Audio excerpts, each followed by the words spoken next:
Is the Etsy photography arms race nearly over?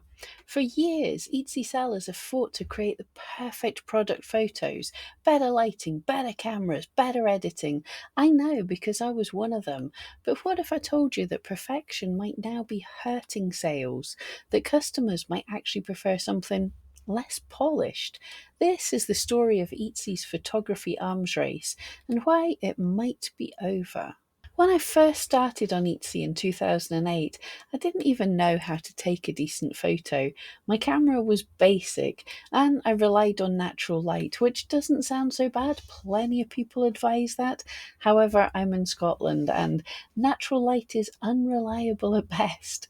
My photos didn't look anything like the polished listings you see today, but back then, no one really expected them to. This is where the Etsy journey began. Most of us had DIY photography struggles with limited tools. We have basic cameras, no lighting gear, simple backgrounds, if anything, just usually sitting on a shelf. But there was low expectation for product photography in those early days. It was a slow learning curve, figuring out editing, looking at better angles, and there was challenges of standing out in this new marketplace that had basically more sellers than buyers. Here's an example of an early listing from 2006. Dark, blurry photographs, and just look at how a listing page has changed over the years. And I don't even know what this is. Here are a few things I purchased way back in 2008. And just for laughs, here are some of my very early photographs. Even back then in the forums, I was getting advice for how bad my photographs were. And they really were. My photographs were bad to start with. And then somebody suggested I should get a light box.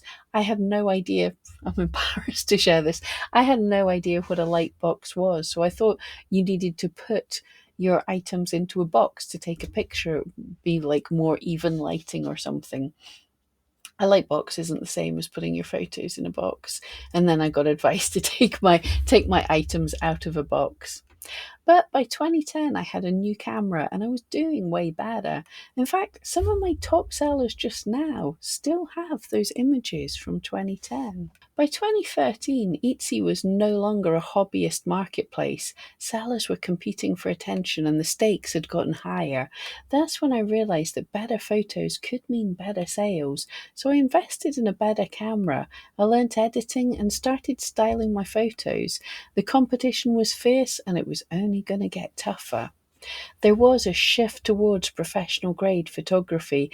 People were talking about better equipment, digital cameras, DSLRs, all the fancy things, and you could start getting decent cheap lighting kits on eBay. And I did bite the bullet and started to learn a little more photo editing. I've always had Photoshop. I even dabbled in Lightroom. And there started to become more styled product shots with props and people thinking about backgrounds. And definitely at this point, the stark white backgrounds were definitely a thing.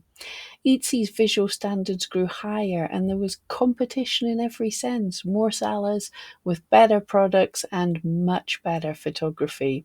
Sellers did start trying to stand out with those perfect photos. We can look and see that the Etsy homepage did look a lot more professional by now. You can see more props and styled images in my past purchases from this time. I never did knit those slippers. At this point, I even hired a photographer and got lots of fun ideas how to showcase my items. I started to learn about f-stops, shutter speeds, and purchased a manual camera and even dabbled with some more photo editing. But fast forward to today, Etsy is full of picture-perfect listings. You've got mock-ups, flat lays, professional lighting, and photos that looks like something you'd see in a magazine. But somewhere along that way, things started to feel a little too polished, and I began to wonder, are buyers actually turned off by perfection? We have the introduction of the mock-ups, flat lays, and professional photo shoots, but also the introduction of AI mock-ups, AI backgrounds. Editing tools have become simpler. We've got apps now that create flawless photos at the click of a button, and people are focusing even harder on cohesive visual brands across your whole shop. Sellers go above and beyond to make their products look absolutely perfect, but this can lead to possible buyer skepticism. Are these products too polished? Can they actually be handmade? Do they actually exist at all? Customers are starting to seek authenticity over perfection. The main page on Etsy suffers with having way too many similar items, sometimes items that are drop shipped from cheaper companies. AI mock-ups look slick but feel wrong, and people have been burnt way too many times before. You buy something and you end up not quite getting what you expected. Etsy very much suffers from that expectation reality trap where buyers are worrying if the photo is too good to be true. So, is this the end of the arms race?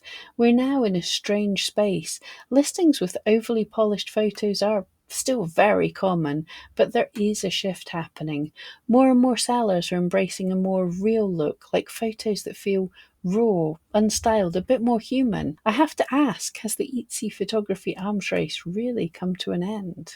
There's definitely a shift towards more authentic, less perfect photos, and buyers wanting to see the real thing, warts and all, rather than perfect stage photos. Little use of less editing, more natural photos, and showing the handmade process. And Etsy has been pushing for a little more authentic content with people searching handmade in front of their searches now. So different shops are embracing this differently. Some are still striving for the perfection, wanting absolutely everything to be perfect and complaining that they love their AI mock-ups. But many sellers are realizing that if something looks a little less perfect, if it shows the imperfections that are made by a human hand, then it's more reassuring for the buyer.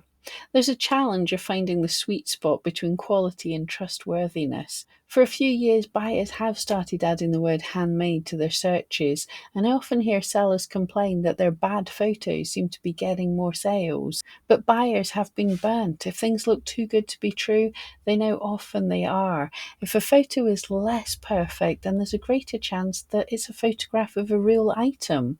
Not only that, but now we all have good enough photography devices in our pocket.